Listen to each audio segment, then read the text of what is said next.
Hello दोस्तों। उत्कर्ष classes Kumar Gaurav sir के द्वारा आयोजित मैदान सीरीज और एपिसोड ये 5 देख रहे हैं, जो आपके आने वाले एग्जाम 2024 के लिए बहुत ही महत्वपूर्ण वीडियो ये साबित होगा।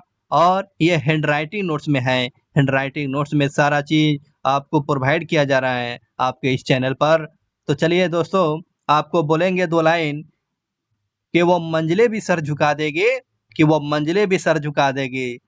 जब दमदार तेरी तैयारी होगी, कि वो मंजिलें भी सर झुका देगी। जब दमदार तेरी तैयारी होगी, मुट्ठी में होगा तेरा मुकद्दर, कि मुट्ठी में होगा तेरा मुकद्दर। जब किताबों के संग तेरी यारी होगी, जब किताबों के संग तेरी यारी होगी, जब किताबों के संग तेरी यारी होगी। तो चलिए एक और लाइन बोलेंगे कि जमाना उड़ान देखता है, कि परों को खोल जमाना उड़ान देखता है, कि परों के खोल जमाना उड़ान देखता है। जब हाथों में लिया है मोबाइल फ़ोन, तो क्यों नहीं स्टडी विथ मनोरंजन देखता है, क्यों नहीं स्टडी विथ मनोरंजन देखता है। चलिए दोस्तों, इसी प्यार मोहब्बत के साथ आज मैदान सीरीज का एपिसोड 5 आप देख रहे हैं वीडियो क्लास। जिन लोगों ने पहली बार चैनल को देख रहे हैं, तो चैनल को सब्सक्राइब कर लें, ताकि आप तक ये अच्छा कंटेंट और नॉलेज मिल सके। याद कराना हमारा जिम्मेदारी दोस्तों होगा, और देखना आपका जिम्मेदारी होगा। चलिए पहला क्वेश्चन के साथ शुरू करेंगे।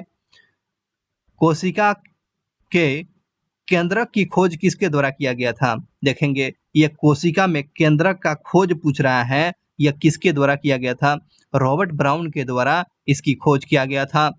रॉबर्ट ब्राउन ने कोशिका के अंदर केंद्रक का खोज किया था। यह रॉबर्ट ब्राउन ने किया हुआ था, इस बात को ध्यान रखेंगे।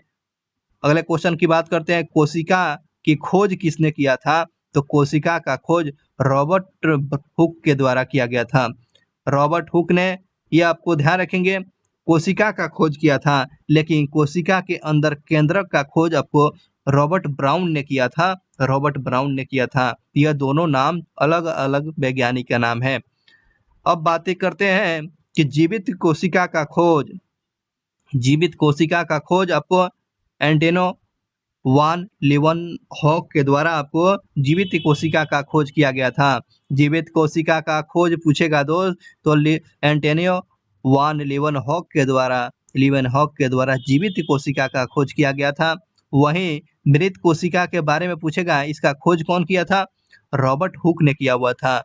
रॉबर्ट हुक ने कोशिका का खोज करते हैं, यह मृत कोशिका का खोज करते हैं। और वहीं जीवित कोशिका के बारे में लीवनहॉक ने किया हुआ था। लेकिन वही केंद्रक का खोज पूछ लेगा, कोशिका के अंदर केंद्रक, ये हो गया कोशिका, इसके अंदर केंद्रक जो है खोज किया था रॉबर्ट ब्राउन ने किया हुआ था। और ये सारा कंफ्यूजन करने वाला क्वेश्चन था, लेकिन आप तक ये देखने के बाद सारा चीज क्वेश्चन समझ में आ गया होगा। अगले क्वेश्चन पर चलते हैं। विजयनगर के सम्राट कृष्णदेव राय किस वंश के थे भाई? तो ये आपको कृष्णदेव राय जो है विजयनगर के किस वंश का संबंध इनका रहा है? तुलुव वंश से इनका संबंध रहा है। जो विजयनगर के सम्राट जो थे कृष्णदेव राय, आपको तुलुव वंश से इनका संबंध रहा है। अगले क्वेश्चन की बात करते हैं। कृष्णदेव राय के दरबार में कौन थे? तो ये आपको कृष्णदेव दरबार के, ध्यान रखेंगे, अष्ट दिग्गज थे। तो कृष्णदेव के दरबार में आपको अष्ट दिग्गज थे। आपको अष्ट प्रधान पूछेगा, तो शिवाजी के दरबार में, किसके दरबार में? शिवाजी के दरबार में। शिवाजी के दरबार में अष्ट प्रधान, ध्यान रखेंगे। और आमुक्त मान्य ग्रंथ की रचना पूछा गया है, यह किसने किया है? तो कृष्णदेव राय के द्वारा आमुक्त मान्य ग्रंथ की रचना किया गया है। अगले क्वेश्चन की बात करते हैं। विजयनगर साम्राज्य की स्थापना हरिहर और बुक्का के द्वारा किया गया है। विजयनगर साम्राज्य की स्थापना किसके द्वारा किया गया है? हरिहर और बुक्का के द्वारा किया गया है। वह कौन सा अनुच्छेद है राज्य के पोषण स्तर के बारे में और जीवन स्तर को बढ़ाने के लिए और स्वास्थ्य सेवा में सुधार करने के लिए यह कर्तव्य का निर्धारण किया गया है? तो आपको ध्यान रखेंगे, पोषण स्तर को बढ़ावा देने के लिए पहली बात, दूसरे जीवन स्तर को सुधारने के लिए, और सार्वजनिक जो है आपको स्वास्थ्य में सुधार करने के लिए यह कर्तव्य को निर्धारण करता है। किस आर्टिकल में, किस अनुच्छेद में ये जानकारी मिलती है? तो आर्टिकल 47 में आपको राज्य के पोषण स्तर के बारे में सुधारिए, जीवन स्तर के बारे में बढ़ाना है और सार्वजनिक स्वास्थ्य में सुधार करने के लिए आर्टिकल 47 बताता है, आर्टिकल 47। और ध्यान रखेंगे इस बात को, डीपीएसपी जो है नीति निर्देशक तत्व जो है आपको किस आर्टिकल से किस आर्टिकल 36 से लेकर 51 तक के आर्टिकल को आपको नीति निर्देशक तत्व, जिसका फुल शॉर्ट फॉर्म होता है डीपीएसपी, है ना। और डीपीएसपी जो है, डीपीएसपी किस देश से लिया गया है, आपको ध्यान रखेंगे आयरलैंड के संविधान से नीति निर्देशक तत्व लिया गया है, इस बात को ध्यान रखेंगे। और द ग्रेट इंडियन नोबेल के लेखक कौन थे, तक द ग्रेट इंडियन नोबेल के लेखक पूछ रहा है तो Shashi Tharoor, the great Indian Nobel के लेखक Shashi Tharoor. An era of darkness, an era of darkness के अभी लेखक कौन है, तो ये शशि थरूर, ये कांग्रेस के ये नेता है, इस बात को ध्यान रखेंगे। द ग्रेट इंडियन नोबेल के लेखक आपको शशि थरूर, और इनके द्वारा एक और पुस्तक लिखा गया था एन एरा ऑफ डार्कनेस, ये शशि थरूर के द्वारा इस पुस्तक को लिखा गया है। अगले क्वेश्चन पर चलते हैं दोस्त। किस वर्ष राष्ट्रीय मानव अधिकार आयोग का गठन किया गया था, किस वर्ष जो है मानव अधिकार, राष्ट्रीय मानव अधिकार आयोग का गठन किया गया था, आपको 1993 के एक्ट के तहत किया गया था, 1993 में। और यह एक कैसा संस्था है, आपको एक विधिक संस्था है। राष्ट्रीय मानव अधिकार कैसी संस्था है, तो आपको विधिक संस्था है। और एक्ट जो था, एक्ट 1993 के एक्ट के तहत आपको राष्ट्रीय मानव अधिकार की स्थापना किया गया था, और 10 दिसंबर को आपको मानव अधिकार दिवस के रूप में मनाते हैं। अगले क्वेश्चन पर चलते हैं दोस्त। अगला क्वेश्चन पूछा गया है कि राष्ट्रीय मानव अधिकार आयोग के प्रथम अध्यक्ष कौन थे, तो एच.एल. दत्तू जो थे, एच.एल. दत्तू जो बनाए गए थे राष्ट्रीय मानव अधिकार आयोग के प्रथम अध्यक्ष बनाए गए थे। राष्ट्रीय मानव अधिकार आयोग के वर्तमान में अध्यक्ष कौन है भाई, वर्तमान में प्रेजेंट टाइम में राष्ट्रीय मानव अधिकार आयोग के अध्यक्ष कौन है, न्यायमूर्ति श्री अरुण कुमार मिश्रा। अरुण कुमार मिश्र जो है वर्तमान में राष्ट्रीय मानव अधिकार आयोग के अध्यक्ष के रूप में काम कर रहे हैं, लेकिन पहले अध्यक्ष पूछेगा एच.एल. दत्तू को बनाया गया था। राष्ट्रीय मानवाधिक अधिकार, राष्ट्रीय मानवाधिकार को दंत विहीन बाघ कहने वाले कौन व्यक्ति थे, तो आपको राष्ट्रीय मानवाधिक अधिकार और राष्ट्रीय मानव अधिकार को दंत विहीन बाघ कहा था, किसने कहा था, एच.एल. दत्तू ने कहा था, एच.एल. दत्तू। और ये एच.एल. दत्तू आपको अब जान चुके हैं राष्ट्रीय मानव अधिकार आयोग के प्रथम अध्यक्ष थे, जिसने आपको राष्ट्रीय मानवाधिक अधिकार और राष्ट्रीय मानव अधिकार को दंत विहीन बाघ कहा है, बिना दांत वाला बाघ बोला है, एच.एल. दत्तू ने कहा है। अगला क्वेश्चन है, डैश के द्वारा ग्रांटीकृत अधिकारों के अलावा मौलिक अधिकारों को राष्ट्रीय आपातकाल के संचार के दौरान निलंबित किया जा सकता है, तो ये ध्यान रखेंगे आर्टिकल 352 आर्टिकल के तहत जब ये 352 आर्टिकल लगाया जाएगा तो आर्टिकल कौन कौन से निलंबित हो जाएगा, तो 2 आर्टिकल जो रहता है नहीं निलंबित होगा, तो आपको 20 और 21 यहाँ पर तो निलंबित नहीं होगा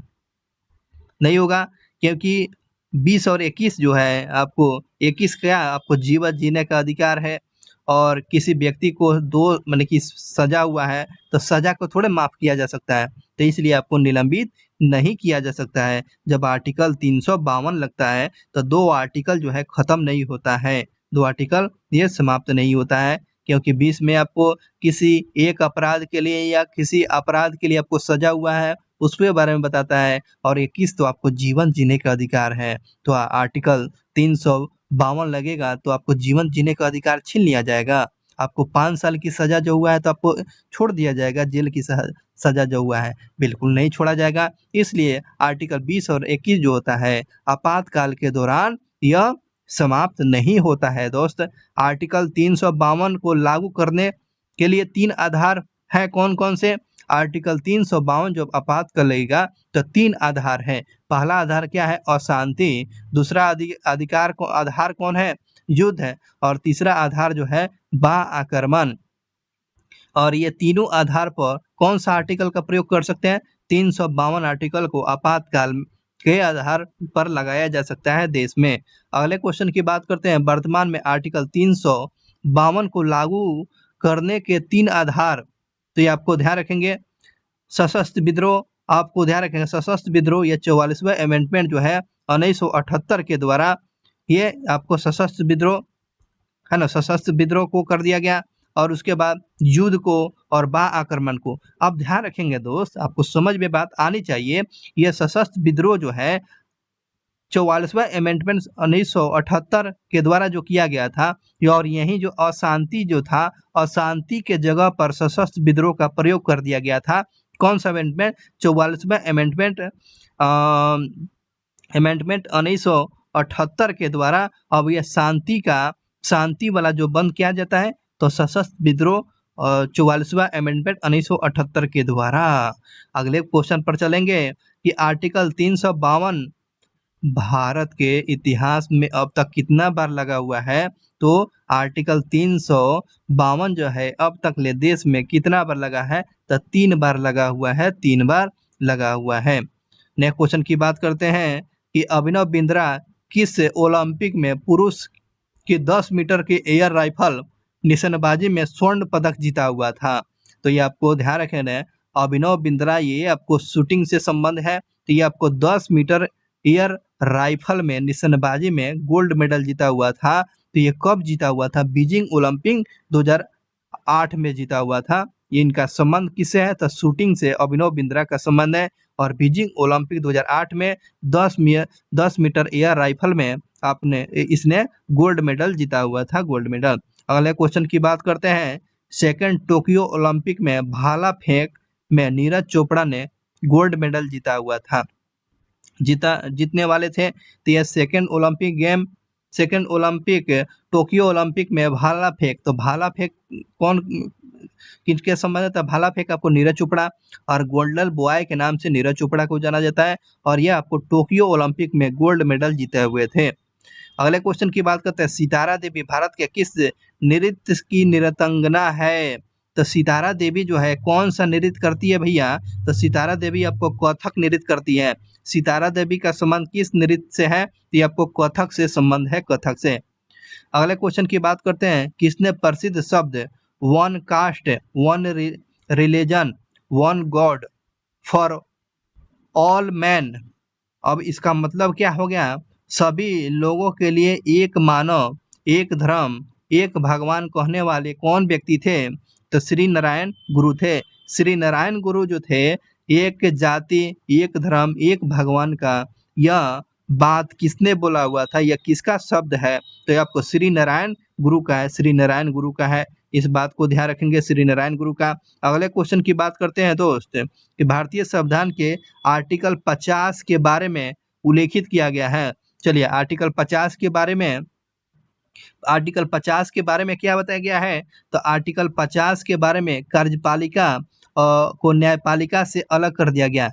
कार्यपालिका और न्यायपालिका को अलग किया गया है किस आर्टिकल के तहत? आर्टिकल 50 में। आर्टिकल 50 में 1951 में पहले एशियाई खेलों की मेजबानी किस देश ने की? तो 1951 पहले एशियाई गेम का मेजबानी करने वाला देश कौन था? तो अपना प्यारा भारत जो है किया हुआ था नई दिल्ली में। तो 1951 में प्रथम एशियाई खेल का मेजबानी करने वाला देश ये अपना भारत था, जो नई दिल्ली में आयोजित किया गया था। एशियाई गेम 2023 के मेजबानी किस देश ने किया हुआ था? तो एशियाई गेम जो है 2023 का मेजबानी कौन किया हुआ था? तो आपको होंजाओ चीन में किया गया था। तो एशियाई गेम 2023 का पूछेगा तो क्या बताएंगे? तो ये होंजाओ चीन में आपको एशियाई गेम का आयोजन किया गया था। अब पहली बार जो है अपना भारत में 1951 में नई दिल्ली में किया गया था, इस बात को ध्यान रखेंगे। विक्रम संवत किस वर्ष से प्रारंभ होता है? विक्रम संवत जो है किस वर्ष से प्रारंभ होता है? तो आपको 57 ईसा पूर्व से आपको विक्रम संवत की शुरुआत हो जाता है। विक्रम संवत पूछेगा तो किस वर्ष से? तो 57 ईसा पूर्व से विक्रम संवत की शुरुआत होती है। 57 ईसा पूर्व समझ लीजिएगा। और शक संवत पूछेगा तो किस वर्ष से प्रारंभ होता है? तो 78 एडी से शुरू होता है ना। 78 एडी से आपको शक संवत होता है। अब विक्रम आपको ध्यान रखिए 87 ईसा पूर्व से से शुरू होता है। नेक्स्ट क्वेश्चन की बात करते हैं कि पदम सुब्रमण्यम किस नृत्य शैली के लिए प्रसिद्ध है भाई। पदम सुब्रमण्यम का संबंध किस नृत्य शैली से है। तो पदम सुब्रमण्यम का संबंध जो है भारतनाट्यम से है। तो पदम सुब्रमण्यम का संबंध भारतनाट्यम से है। उसके बाद सादिर अट्टम ये तमिलनाडु, सादिर अट्टम ये तमिलनाडु से है, तमिलनाडु। नेक्स्ट क्वेश्चन की बात करते हैं भारतनाट्यम, और भारतनाट्यम यामिनी कृष्णमूर्ति रुक्मणी देवी मंदिर से संबंधित है, ठीक है। और मृणालिनी साराभाई, वैजयंती माला, पद्मा सुब्रमण्यम और टी बाला सरस्वती, जितने भी नाम बताए हैं इन लोगों का संबंध जो है भारतनाट्यम से रहा है। चलिए, यामिनी कृष्णमूर्ति का संबंध किस नृत्य से है। तो भारतनाट्यम। रुक्मणी देवी का संबंध किस नृत्य से। तो भारतनाट्यम। मृणालिनी साराभाई, विक्रम साराभाई की ये पत्नी थी, तो ये भारतनाट्यम से। वैजयंती माला का संबंध किस नृत्य से। तो ये आपको भारतनाट्यम से। पद्म सुब्रमण्यम का संबंध आपको यही पद्म सुब्रमण्यम का संबंध ये भारतनाट्यम से। टी बाला सरस्वती का संबंध आपको भारतनाट्यम से इनका संबंध रहा है। भारतनाट्यम को सादिर नृत्य भी कहते हैं, और ये सादिर नृत्य तो आपको तमिलनाडु में देखने को मिलता है। ये आपको तमिलनाडु का ये शास्त्रीय नृत्य है, तो इस बात को ध्यान रखेंगे। भारतनाट्यम को सादिर नृत्य भी कहा जाता है। भारतनाट्यम को क्या कहा जाता है दोस्त। तो यह सादिर नृत्य भी कहा जाता है, और तमिलनाडु का प्रसिद्ध नृत्य भारतनाट्यम है, इस बात को ध्यान रखेंगे। अब बातें करते हैं कुचिपुड़ी। कुचिपुड़ी कहाँ का है। तो आंध्र प्रदेश का। तो यामिनी कृष्णमूर्ति और राधा रेड्डी का संबंध आपको कुचिपुड़ी से है। उसके बाद इसी को मटका डांस भी कहते हैं। मटका, सर पर जो है मटका धकर डांस किया जाता है, इसलिए इसको मटका डांस कहते हैं। किसको। कुचिपुड़ी को। आंध्र प्रदेश में ये नृत्य होता है, और यामिनी कृष्णमूर्ति और राधा रेड्डी आपको कुचिपुड़ी का संबंध है। कुचिपुड़ी का ये नृत्य से संबंध है, ध्यान रखेंगे। इसी को मटका डांस भी कहते हैं, मटका डांस भी कहा जाता है। अगले क्वेश्चन की बात करते हैं। Yamini Krishnamurthy a passion of dance, ये पैशन ऑफ डांस जो है यामिनी कृष्णमूर्ति का यह पुस्तक है। तो ये क्वेश्चन याद रखेंगे। यामिनी कृष्णमूर्ति तो ये स्पष्ट हो चुका है कि ये कुचिपुड़ी से इनका नृत्य का संबंध है, और इनके द्वारा यामिनी कृष्णमूर्ति के द्वारा एक पुस्तक लिखा गया, बुक लिखा गया है, जिसका नाम क्या है। A passion of dance. ये passion of dance Yamini Krishnamurthy का ये पुस्तक है, और यह कुचिपुड़ी नृत्य करते हैं।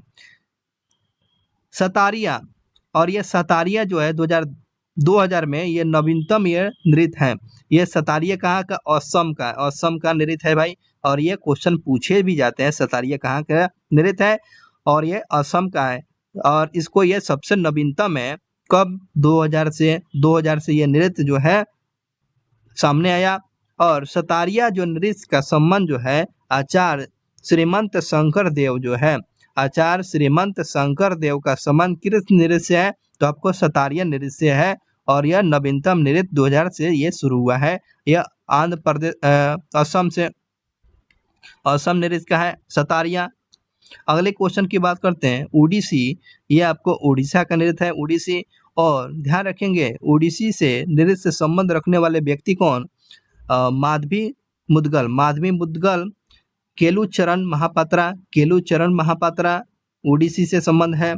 संयुक्त प्राणीग्रही और सोलन मानसिंह, ये क्वेश्चन पूछे भी जाते हैं कि सोनल मानसिंह का संबंध किस नृत्य से। तो आपको ओडिसी से। माधवी मुद्गल का संबंध ओडिसी से। केलुचरण पात्रा का संबंध ओडिसी से। संयुक्त प्राणीगृही का संबंध जो है आपको ओडिसी से संबंध रहा है, इस बात को हमेशा ध्यान रखेंगे दोस्त। और सोनल मानसिंह आपको ओडिसी से संबंध है इनका नृत्य। अगले क्वेश्चन देखेंगे। कथकली जो है आपको कथकली जो है आपको इनका संबंध किन किन से रहा है। कृष्णन कुहरी का नृत्य का संबंध आपको कथकली से। और कृष्ण नायर जो है आपको ध्यान रखेंगे ये आपको कथकली से है। और आनंद शिव रमन का भी संबंध आपको कथकली से है, कथकली से संबंध इन लोगों का रहा है। कथकली ये महिलाओं के द्वारा कलाकार मन की महिला कलाकारों के द्वारा कथकली प्रस्तुत किया जाता है।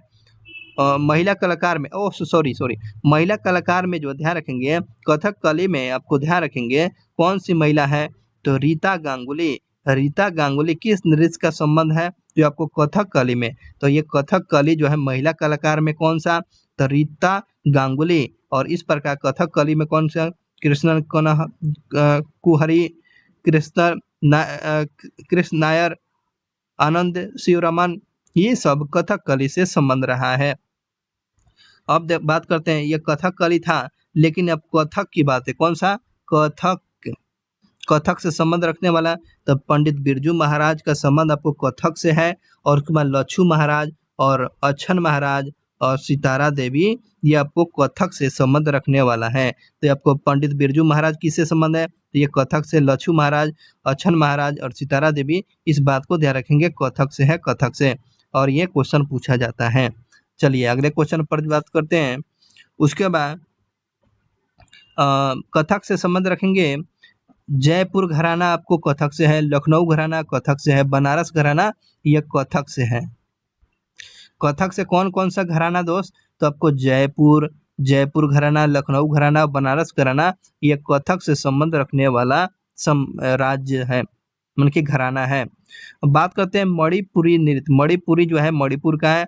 और ध्यान रखेंगे झाबेरी बहने, झाबेरी बहने जो है झाबेरी बहने, छापेरी बहने है, देखिए झाबेरी बहने जो है ये छापेरी लिखा है, झाबेरी होगा, झाबेरी बहने। झाबेरी बहने का संबंध किस नृत्य से है तो आपको मणिपुरी से है। और गुरु पंकज दास भी जो है याद रखिएगा दोस्त ये मणिपुरी नृत्य से संबंध है, मणिपुरी।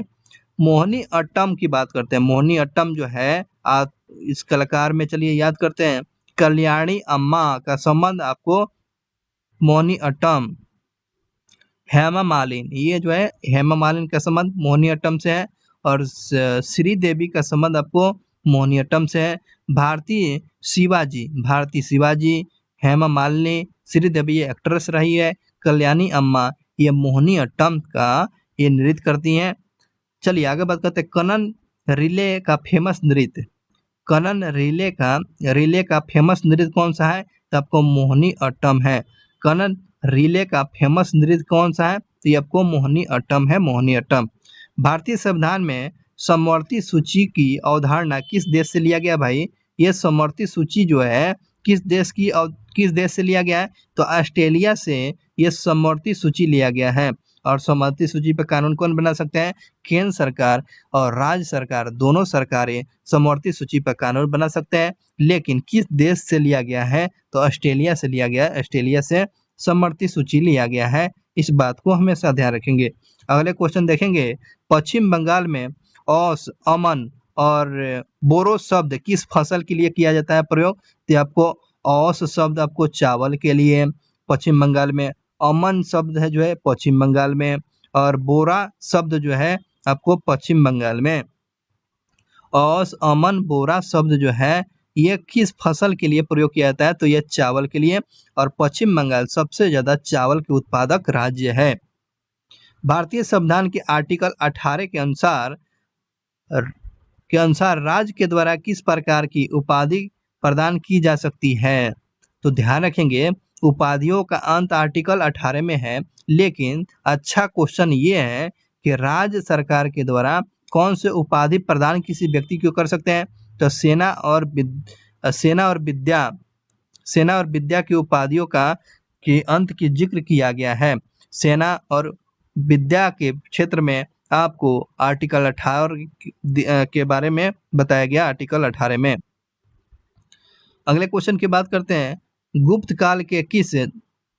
काल के एक दरबारी कवि जो थे, गुप्त काल के दरबारी कवि हरिसेन किसके दरबार में थे? गुप्त काल के दरबार में थे।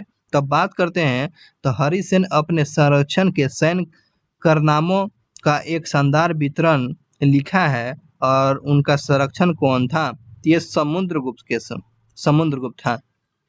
हरिसेन गुप्त काल में किसके दरबार में, ये आपको ध्यान रखेंगे समुद्रगुप्त। तो समुद्रगुप्त को भारत का नेपोलियन कहा जाता है। हरिसेन किसके दरबार में थे गुरु, तो हरिसेन आपको आपको ध्यान रखेंगे समुद्रगुप्त के दरबार में। समुद्रगुप्त के दरबार में कौन थे, तो हरिसेन इन्हीं के दरबार में, समुद्रगुप्त के दरबार में थे। चलिए अगले क्वेश्चन बात करते हैं। भारत का नेपोलियन किसको बोलते हैं, समुद्रगुप्त। बीड़ा वादक किसको बोलते हैं, बीड़ा पर बजाते हुए सिक्का मिलता हुआ किसका चित्र, तो आपको समुद्रगुप्त। संगीत प्रेमी का बोध होता है समुद्रगुप्त, और इन्हीं के दरबार में हरिसेन रहा करते थे। समुद्रगुप्त के दरबार में हरिसेन। समुद्रगुप्त ने हरिसेन के द्वारा प्रयाग प्रशस्ति लिखवाया हुआ था। और ये क्वेश्चन दोस्त पूछा जाता है कि प्रयाग प्रशस्ति किसने लिखा था, तो आपको हरिसेन लिखा था। हरिसेन किसके दरबार में थे, समुद्रगुप्त के दरबार में थे, है ना, ध्यान रखेंगे। वाण भट्ट किसके दरबार में रहा करते थे, वाण भट्ट जो है आपको हर्षवर्धन के दरबार में, बाण भट्ट, है ना, बाण भट्ट पूछेगा तो हर्षवर्धन के दरबार में रहा करते थे। बाण भट्ट की कृति कौन सी है भाई, तो बाण भट्ट के द्वारा रचा गया कादम्बरी और हर्षचरित। कादम्बरी किसके द्वारा लिखा गया है, बाण भट्ट के द्वारा लिखा गया। हर्षचरित किसके द्वारा लिखा गया है, बाण भट्ट के द्वारा लिखा गया है। इस बात को ध्यान रखेंगे दोस्तों।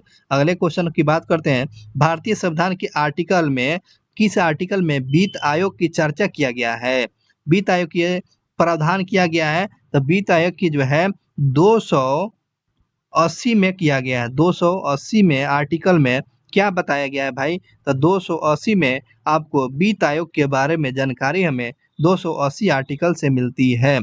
चलिए, और इस प्रकार से पहले वित्त आयोग के अध्यक्ष कौन थे, तो केसी नियोगी थे। पहले वित्त आयोग की अध्यक्ष पूछेगा तो केसी नियोगी। किस आर्टिकल में वित्त आयोग की जानकारी है, तो 280 आर्टिकल में है। 280 आर्टिकल में प्रथम वित्त आयोग के अध्यक्ष पूछेगा केसी नियोगी। अगले क्वेश्चन देखेंगे। 15वें वित्त आयोग के अध्यक्ष कौन थे, ध्यान रखेंगे नंद किशोर थे। नंद किशोर 15वें वित्त आयोग के, और वर्तमान में 16वें वित्त आयोग के अध्यक्ष कौन है, श्री अरविंद पनगड़िया जो है 16वें वित्त आयोग के अध्यक्ष है। इस बात को ध्यान रखेंगे। पहला पूछे लेगा केसी नियोगी, 15वां पूछेगा आनंद किशोर, 16वें पूछेगा अरविंद पनगड़िया। वित्त आयोग की चर्चा 280 आर्टिकल।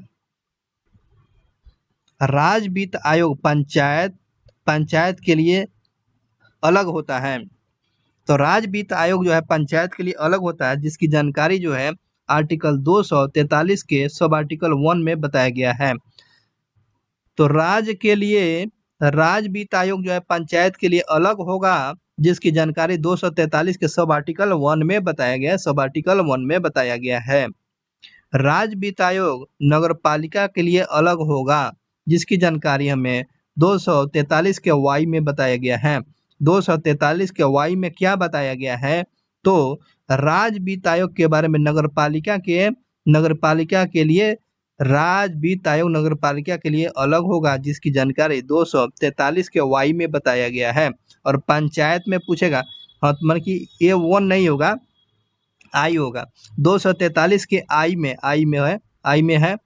है ना, 243 के आई में पंचायत के बारे में और नगर पालिका के बारे में 243 वाई हो गया। तो इस बात को ध्यान रखेंगे। आईसीआर केंद्रीय कपास अनुसंधान संस्थान कहाँ पर है, तो कपास अनुसंधान संस्था पूछेगा तो ये नागपुर में है दोस्त। केंद्रीय कपास अनुसंधान संस्थान पूछेगा तो आपको नागपुर में है। नागपुर कपास उत्पादक में आपको ध्यान रखेंगे कर्नाटक है, कर्नाटक राज्य है। इस बात को ध्यान रखें, कर्नाटक राज्य। और अनुसंधान पूछेगा तो कहाँ पर है, तो आपको नागपुर में, नागपुर। चलिए अगले क्वेश्चन की बात करते हैं दोस्त कि WTO का मुख्यालय कहाँ है। WTO का मुख्यालय जेनेवा है। WTO का मुख्यालय पूछेगा तो जेनेवा में है। पहले WTO का नाम क्या था, जब शुरू में जब WTO बना हुआ था तो गेट के नाम से जाना जाता था। GATT के नाम से, गेट के नाम से यह WTO को पहले जब बना हुआ था गेट के नाम से जाना जाता था। अब गेट का नाम WTO कब बदल जाता है? तो पहले गेट के नाम से WTO जाना जाता था, तो ये गेट से WTO कब बन जाता है? तो 1 जनवरी 1995 से गेट अब WTO के नाम से 1 जनवरी 1955 से बन जाता है। WTO में कितने सदस्य शामिल होते हैं? तो 164 को सदस्य जो होते हैं WTO में सदस्य कंट्री हैं। वर्तमान में आपको WTO में सदस्य देशों की संख्या कितना है? 164 सदस्य हैं। WTO की पहली महिला अध्यक्ष पूछेगा तो पहली महिला अध्यक्ष कौन बनने का सौभाग्य है? तो नागोजी अंगोजी इवेला आपको WTO की पहली महिला अध्यक्ष है। नागोजी अंगोजी इवेला यह किस आयोग के अध्यक्ष हैं? तो ये WTO के अध्यक्ष हैं और पहली महिला बनने वाली का सौभाग्य मिला हुआ है। अगले क्वेश्चन देखेंगे, मौर्य सम्राट ने कलिंग विजय के प्राप्ति की जिसे वर्तमान में किस नाम से जाना जाता है? तो ये कलिंग जो 261 ईसा पूर्व में कलिंग विजय प्राप्त किया होता अशोक के द्वारा, और ये कलिंग जो है, कलिंग की राजधानी तोसली हुआ करता था। तोसली कलिंग की राजधानी तोसली। युद्ध हुआ था कलिंग का 261 में। और ध्यान रखेंगे कलिंग वर्तमान में उड़ीसा में पड़ता है। कलिंग पड़ता है कहाँ? उड़ीसा में। और क्वेश्चन पूछेगा कलिंग के बारे में किस अभिलेख में जानकारी मिलती है? तो अशोक के 13वें शिलालेख में आपको कलिंग युद्ध के बारे में जानकारी मिलती है। तो ये बातें ध्यान रखेंगे। चलिए अगले क्वेश्चन पर चलते हैं। अगले क्वेश्चन अब इतना ही क्वेश्चन दिया गया था, और इस प्रकार से दोस्तों आज मैदान सीरीज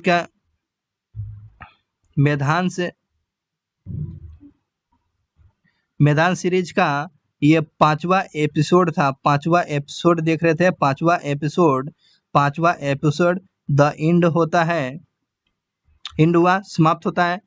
वीडियो आपको अच्छा लगा होगा दोस्त, तो अपना प्यार जरूर करेंगे, प्यार अपना जरूर देंगे और अपने दोस्तों का साथ जरूर शेयर करेंगे। आप क्योंकि मेरे लिए मोटिवेशन आप ही हैं, और आप चाहेंगे तो ये आगे कंटिन्यू ऐसा सिलसिला जारी रहेगा। Thank you so much watching for video को लाइक करेंगे, कमेंट करेंगे, अपने दोस्तों के साथ शेयर करेंगे। मिलते हैं नेक्स्ट वीडियो क्लास में। बहुत बहुत धन्यवाद, अपना ख्याल रखेंगे। शुक्रिया आपको देखने के लिए।